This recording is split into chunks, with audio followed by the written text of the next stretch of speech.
সৃষ্টি দেখো, আত্মার কোরআন পাবে, মজা পাবে, বিছানায় শুয়ে শুয়ে কোরআনের আত্মা ছেড়ে আমাদের আসরে লিপ্ত হয়ে যাও। সেটা উত্তরসূরিরা যারা এটা করে, আল্লাহ কোরআনে বলছে এদের জন্য দুনিয়াও শাস্তি আছে, আখিরাতেও। ইন্নাল্লাযীনা ইউহিব্বুনা আন তাশিআল ফাহিশা, যারা এই দুনিয়ায় অশ্লীলতা ছড়িয়ে দিতে চায়, এটা তারা ভালোবাসে যে দুনিয়ায় অশ্লীলতা ছড়িয়ে যাক। আল্লাহ পাক বলেন দুনিয়ায় তাদের জন্য আযাব রেখেছি আর তাদের জন্য যন্ত্রণাদায়ক শাস্তি সেদিন রেখেছি।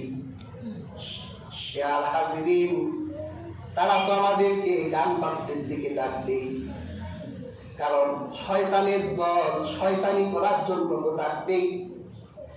আমরা যদি সেই ডাকে নিজেদেরকে মত্ত করি, তাহলে হেদায়েত থেকে বিচ্যুত হয়ে যাব, ব্যবসা খারাপ হবে আমাদের। উলাইকাল্লাযীনা ইশতারাউদ দালালাতা বিল হুদা ফামা রাবিহাত তিজারাতুহুম ওয়া মা কানু মুহতাদিন। আল্লাহ বলেন, আর মুনাফিক তো তারাই যারা হেদায়েতের বিনিময়ে গোমরাহি কিনে নেয়, আর এই ব্যবসা তাদের জন্য লাভজনক হবে না। তাহলে নামাজ, রোজা, হজ, যাকাত এটাকে যদি একটা ব্যবসার পণ্য ধরি, আর যদি গোমরাহিকে একটা পণ্য ধরি, তাহলে কোনো ব্যবসায়ী তো চাইবে না যে সে তার ব্যবসায় লস হোক, এটা চাইবে। আল্লাহ বলে তারা হেদায়েতের বিনিময়ে গোমরাহিকে কিনে নিয়ে ব্যবসা লস করে দেয়। কাজে হাজিরিন, গান বাদ্য গোমরাহি। আল্লাহ আলোচিত কোরআনের এই আয়াতটা যেমন প্রমাণ করে গান বাদ্য গোমরাহি, আল্লাহ রাসূলের হাদিসের দিকে যদি তাকান, আল্লাহ হাবিব মুহাম্মদ সাল্লাল্লাহু আলাইহি ওয়াসাল্লাম বলেছেন, আল গিনাউ ইয়ামবুতুন নিফাকা ফিল কলবি কামা ইয়ামবুতু মা'আজ যারআ। আল্লাহর হাবিব সাল্লাল্লাহু আলাইহি ওয়াসাল্লাম বলেন, গান বাদ্য গান মানুষের কলবে নিফাক তৈরি করে, মুনাফিকি তৈরি করে। যেইভাবে আগাছার ভিতরে পানি ঢাললে আগাছা জন্ম নেয়, আর হাজিরিন এই কলবের ভিতরে আল্লাহর জিকির থাকবে। আর আপনি যদি এই কলবের ভিতরে অসারতা চাষ করেন, তাহলে আল্লাহর জিকিরের পরিবর্তে একটা মুনাফিকি পাবে অসার বাক্যকে তার কলবে স্থান দিতে। তখন তার কাছে কোরআন ভালো লাগে না, ওয়াজ ভালো লাগে না, ইসলামের কথা ভালো লাগে না। মোবাইলে তার কাছে একটা ওয়াজ আসলে সরাই দেয়, না এটা ভালো লাগতেছে না, একটা নাটক দেখি, একটা সিনেমা দেখি, একটা কৌতুক দেখি, কারণ হৃদয়ে নেফাক ঢুকে গেছে। গান বাদ্য মানুষের কলবের ভিতরে নেফাক সৃষ্টি করে। এই কথা তো বাংলাদেশের মোল্লা মুরব্বিরা বলে নাই, এ কথা স্বয়ং রাহমাতুল লিল আলামিন বলেছেন। কাজে হাজিরিন, আমরা মুনাফিক হতে চাই না।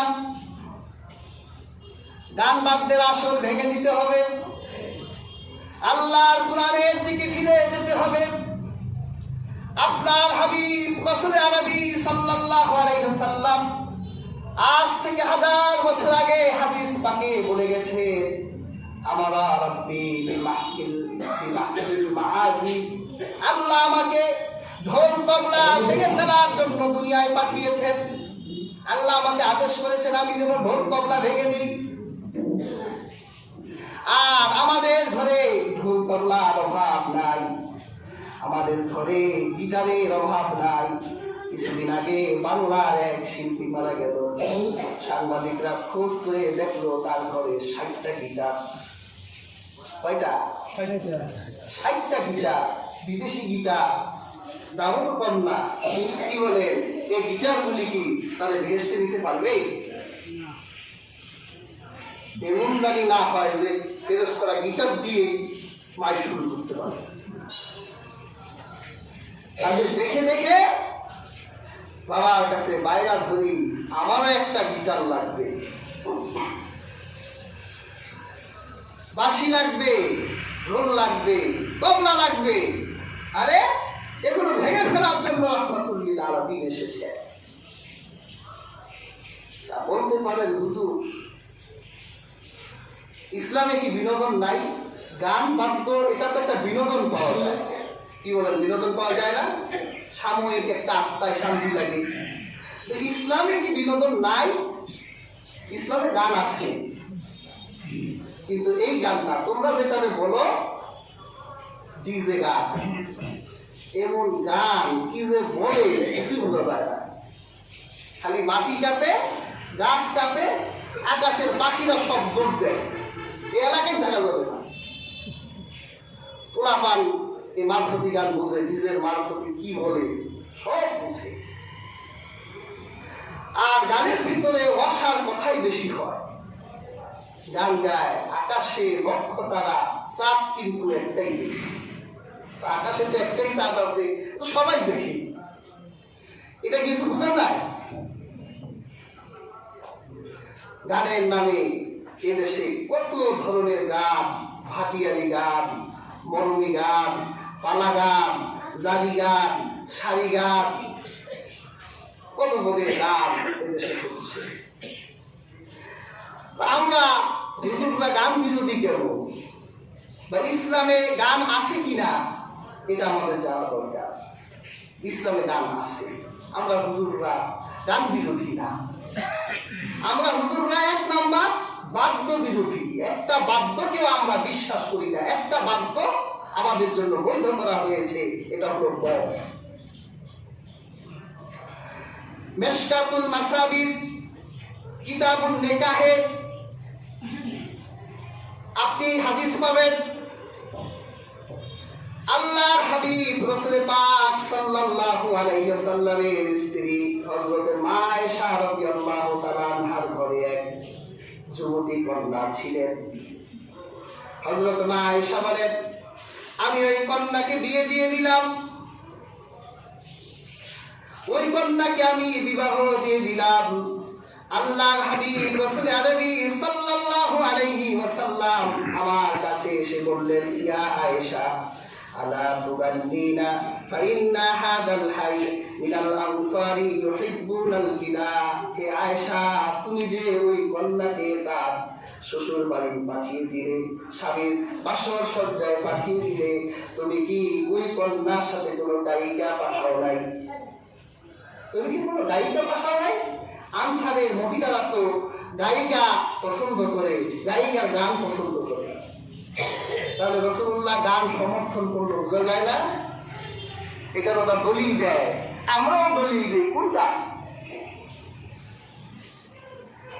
আরেকটা হাদিসে এসেছে, হাদিসটা বুখারীতে। এই হাদিসের লফজ আল্লাহর হাবিব মা আয়েশাকে বললেন, তুমি যদি তাদের সাথে গায়িকা পাঠাতে তাহলে ওই গায়িকারা গান গাইত। রাসূলুল্লাহ 1 লাইন গান গাইলেন, আল্লাহর হাবিব 1 লাইন গানের মধ্যে বললেন, আল্লাহ রাসূল বললেন, ওই গায়িকারা বলতো আতাইনাকুম আতাইনাকুম আহায়ানা ওয়া হায়াকুম। সুবহানাল্লাহ। তাহলে বোঝা যায় রাসূলুল্লাহ গান গাইলেন, তাইলেন না? গানের অর্থ কেমন ছিল? রাসূলুল্লাহ বললেন, ওই কন্যারা যদি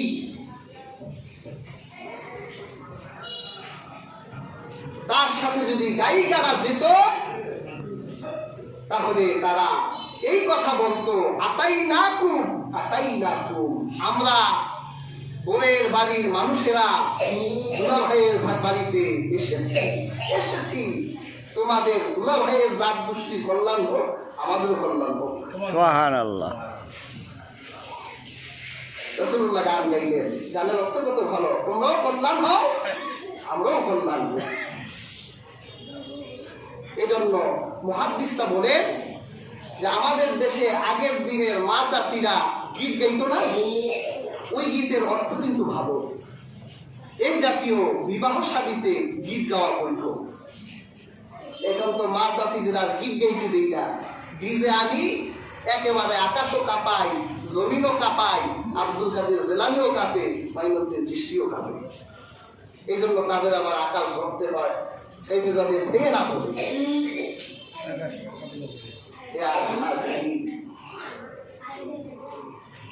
এই জাতীয় কথা বিবাহ শাদীতে গাওয়া জায়েজ এবং বৈধ। আর দফের ব্যাপারে হাদিস কি? আল্লাহর হাবিব বলে ফাসলু মা বাইনা হালালি ওয়াল হারামি আস-সাওতু ওয়াদ-দাফু ফিন নিকাহ।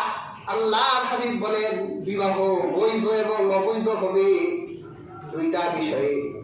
একটা হলো যে বিবাহে উচ্চ আওয়াজ হবে, অর্থাৎ বিবাহে আনন্দ হতে হবে, চুপচাপ বিয়ে হবে না। তাহলে জানাইলেন না, চুপচাপ বিয়ে করাই দিলেন। আল্লাহ রাসূল বলেন এটা বৈধ বিবাহ নয়, জানাতে হবে, উচ্চ আওয়াজ হতে হবে, দাওয়াত দেওয়া নেওয়া থাকতে হবে, ন্যূনতম কিছু লোক জানবে যে হ্যাঁ বিয়ে হচ্ছে। আর 2 নম্বর হলো বিবাহের বৈধতা এবং অবৈধতা পাওয়ার দ্বিতীয় বিষয় হবে দফ বাজবে। তার মানে বিবাহে দফ বাজা বৈধ।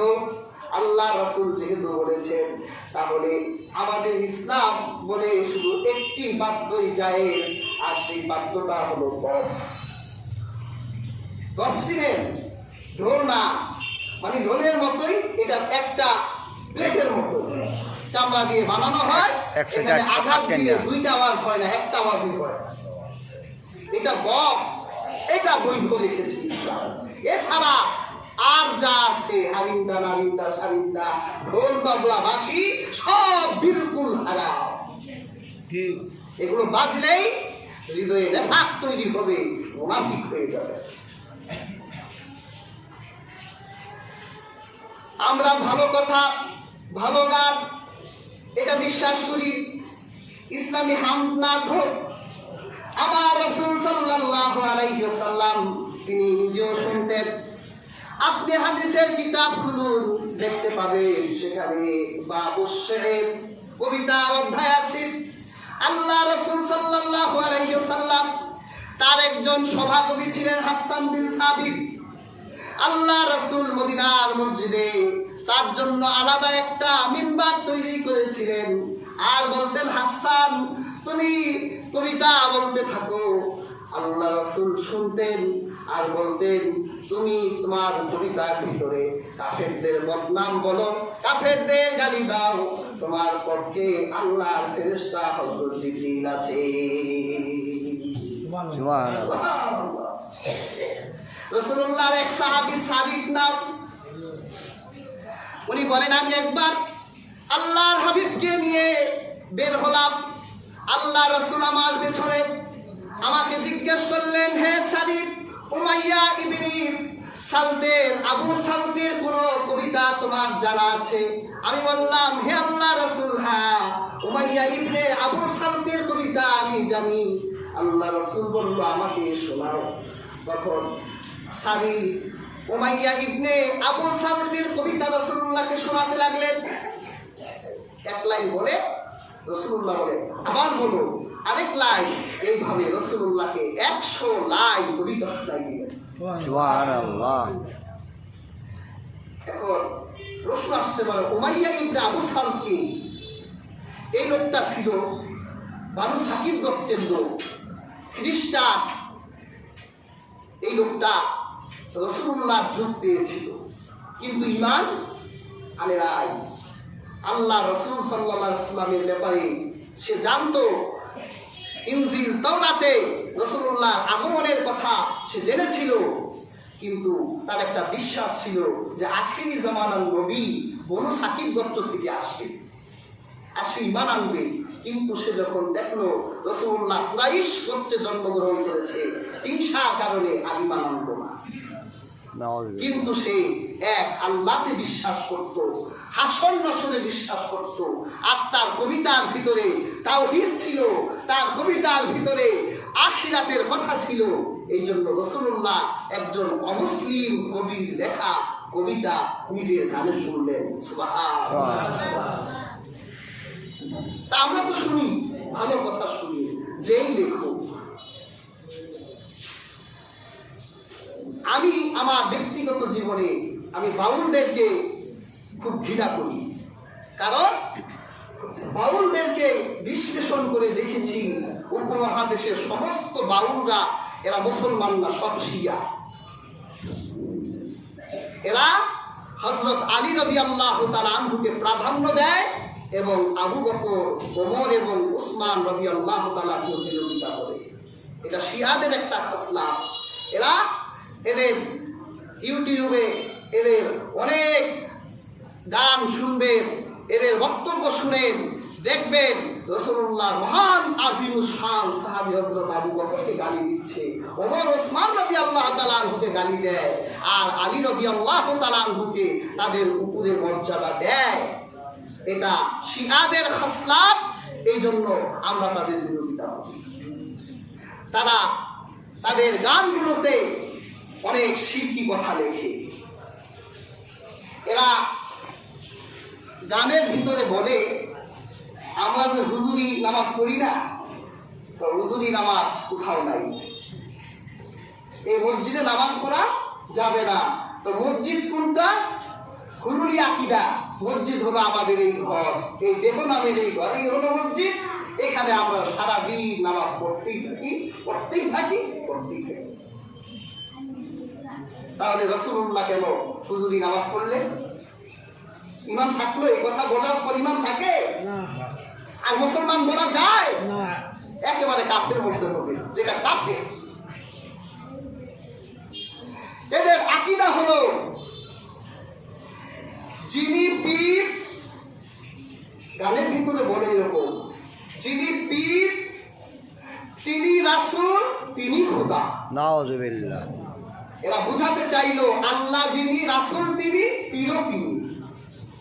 এই জন্য পীরকে সেজদা দেয়, যে পীর মানব বেশে এসেছে, তার ভিতরে খোদা ঢুকে গেছে, এই জন্য আমরা পীরকে সেজদা দিই। তো পীরকে সেজদা দেওয়ার সাথে সাথে ঈমান থাকে না পালায়? আপনি মুসলমান বলবেন পৃথিবীর কোন সন্তান? আপনি আমার সাথে চ্যালেঞ্জ করেন, আমি 24 ঘন্টা তাদের সাথে বসতে রাজি আছি। এই আকীদা যে পোষণ করে সে কখনো মুসলমান থাকতে পারে না, না না। তারাও তো ভালো কথা লেখে, আমরা তাদের ভালোটাকে সমর্থন করি, শুনিও। এক বাউল রাসূলুল্লাহ সাহেব কি সুন্দর লিখেছেন, আকাশের তারাগুলি, পূর্ণিমা তারাগুলি ঝিলিমিলি ঝিলিমিলি জ্বলছে, রাসূল এসেছে, হাবিব এসেছে, আরব দেশে কাবার পাশে আমিনার কোলে চন্দ্র দোলে, পাখিরা ডালে ডালে গান ধরেছে, রাসূল এসেছে, হাবিব এসেছে। রাসূলুল্লাহ শানে কি মহৎ কথা, কি সুন্দর কথা, তারাই লিখেছে, ভালো কথা, সমর্থন দিলাম। আমরাও তো শুনি। ওরা আবার বলে খাজা বাবাই শুনেছে গান। আরে মিয়া, তুমি খাজা বাবাকে কতটুকু চিনো? খাজা মাইনুদ্দিন চিশতি রাহমাতুল্লাহ আলাইহি, তিনি একটা আলেমের সন্তান। তার বাবা বড় বিখ্যাত আলেম ছিলেন, জগৎ বিখ্যাত আলেম ছিলেন। ছোটবেলায় বাবা মা ইন্তেকাল করার পর তিনি 6 বছর বয়সে আল্লাহর পুরা কোরআনটা মুখস্থ করে ফেলেছেন। সুবহানাল্লাহ। কোরআনের হাফেজ ছিল। আমাদের মতো পোশাকধারী লোক ছিল, টুপি ছিল, জুব্বা ছিল, মসজিদ ছিল, খানকা ছিল। আবার এশার নামাজের পর তিনি ইসলামের হাম নাচ শুনতেন। তোমরা ওইটাতে গান বানাই ফেলছো, ওটা তো আমরাও শুনি। এত জগৎ বিখ্যাত আল্লাহ ওলি ছিলেন, কখনো নামাজ কাজা হতো না, ওযু করত। আর তোমরা তার অনুসারী হয়ে দাবি করো জীবনে একবার ওযু করলেই হয়। আর তিনি ওযুর পানির জন্য পৃথ্বীরাজের বিরুদ্ধে যুদ্ধ করেছে। ইতিহাস করে ভারতের আনা সাগর এখনো আছে। মুরিদ পাঠাইছিলেন, যাও আনা সাগর থেকে ওযুর পানি আনো।